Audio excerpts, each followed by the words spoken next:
That's it, baby. Sigan brillando. Esto es mío. Come on, Tess. Let's get this race going. Hey guys, today's topic, the Orange Julius Mada Rx7. So after the first Fast and Furious filming wrapped, we got into post-production, editing, sound recording, CG, and all that kind of stuff. And then when that was done in early 2002, the cars were gathered and placed in a warehouse in Saugus, California. The building was an old glass factory called Thatcher Glass. Ironically, I lived in that area until 1998, so I know exactly where it was. My work on the first movie was completed after the DVD for the first movie came out. 2 weeks after that, I got a call from Universal. What was the call about? You'll find out right after this message from my sponsor. This video is brought to you by Aura. Have you ever Googled your name?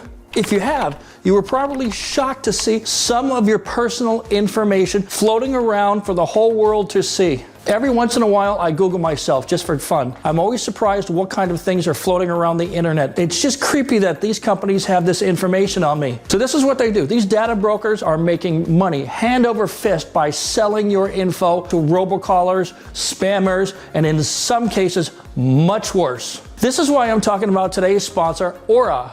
Aura can identify data brokers who are exposing your information and then submit opt-out requests on your behalf. Brokers are legally required to remove your info if you ask them to, but they make it super hard to do that. So let Aura handle all of it for you. Now you can get off of all of those lists. You can try Aura free for 2 weeks using my link here below, aura.com/Craig. Aura does so much more to protect you and your family from online threats that you can't even see. It's really easy to set up so you don't have to bother downloading several different apps just to get things like parental controls, antivirus, VPN, password management, identity theft, insurance, and even more. You get everything at one affordable price. So let Aura do all the hard work of keeping you safe online so you can focus on other tasks with peace of mind.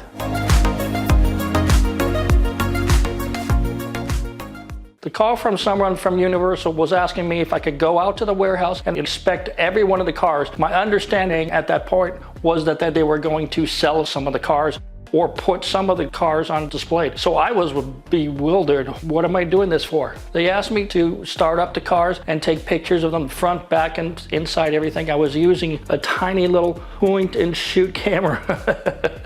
The cars were covered in a thick layer of orange-ish dust. All of them were. So I got to work. I made a spreadsheet for Universal telling them the condition of the cars, rating them from a 1 to 10. A score of 8 or higher meant they could be cleaned and maybe a little fixing things like dead batteries, flat tires, or something like that. So that was all in this spreadsheet. I emailed the spreadsheet to my contact, and then a few weeks later, my boss on the first movie called me up, and they were gearing up to make a sequel. At that time, I never heard anything about a sequel. In my first meeting with the production team for Too Fast, Too Furious, John Singleton, the director, asked the question, can we reuse some of the leftover cars from the first movie? I said, yeah. He asked where those cars were and what kind of shape that they were in. So I had this spreadsheet in my computer, so I emailed it to him immediately. And so he asked me, what cars will you think we can bring back and change them a little bit? And we talked about that for about an hour or something like that.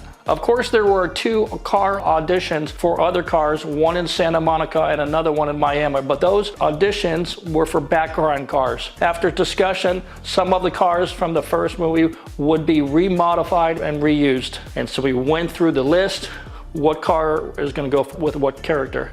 One of the characters in Too Fast and Furious was called Orange Julius. Where did this stupid name came from? You're laughing, right? Don't laugh. They were going to call Suki cream pie. Asians and cream pies. Orange Julius was a drink and a restaurant back in the 1970s and 1980s. What? I was like, but whatever. After inspecting the surviving cars from the first movie, my recommendation included 3 of the Heist Civics S2000, a couple of the Eclipse 2 of Lenny's cars, and we had 4 Dominic RX7s in good shape. We shipped only one of them to Florida because we want to keep the other in the red livery. Why did we only take one? Because it was going to be a stunt car, and this particular RX-7 had an automatic transmission. Stunt drivers like auto transmissions because they don't have to fiddle with gears and clutching, you hit an e-brake or whatever. So it went on the trailer with all the other reused cars, and we bought another RX-7 in Florida. Unfortunately, 2 RX-7s weren't enough. During rehearsal of the warehouse scramble, one of the stunt guys went out the wrong door. There was no ramp. He just fell 5 feet right down on the hard concrete. The good news was that the stunt driver wasn't hurt. The bad news that he was fired on the set right there. We actually got lucky because these RX-7s had very few modifications. For example, we started with the wheels. They were Motegi Roja 2-5 edition 5-spoke, 18 inches wheels on the front and 19 in the back. Another big change was reinstalling the stop flip-up headlights and adding a set of Cat 2 fog lights in the bumper. We stripped the red off the car, and both of the cars were painted House of Color Ultra Orange Pearl. The body kit from the first movie was replaced with a J-spec hood. We got a Knights front bumper and a set of Mazda Speed 15th anniversary edition fenders and a set of rear Versus Motorsports fenders. The engine was stock, and inside was a couple of Sparco seats and the harnesses and a Sparco steering wheel. A big change from the first movie. I made sure that I labeled the nitrous as N2O instead of NOS. That killed me from the first movie. Everybody was laughing about that. I cleaned that out and get it the right way. Graphics were printed and applied by Modern Image. The graphics were designed by Keith Brian Burns, a brilliant production designer, but by his own admission, he had no interest in cars, so the graphics had everybody shaking their heads. On this particular car, the design chosen for Orange Julius was dubbed Digital Clouds by the art department. I dubbed it Digital Disgusting. Sorry, Keith. The car you see in this particular video was number 33 on the key list for Too Fast and Furious. It also had a fuel cell, and I also think it had a flamethrower exhaust system because I saw it in Germany about 8 months ago. In late 2023, Chrome Cars in Germany acquired this car, and they are going to restore it. So what happened to the rest of the RX-7s after Too Fast and Furious? So when filming was wrapped, they were all shipped back to California, but Eddie Paul's shop was way too small. So the cars were all shipped to Ted Moser's picture car warehouse in downtown Los Angeles. So there was about 100 cars packed into an underground garage. If you look at the building, you could never think that there's going to be any cars in there. And there they sat until 2006.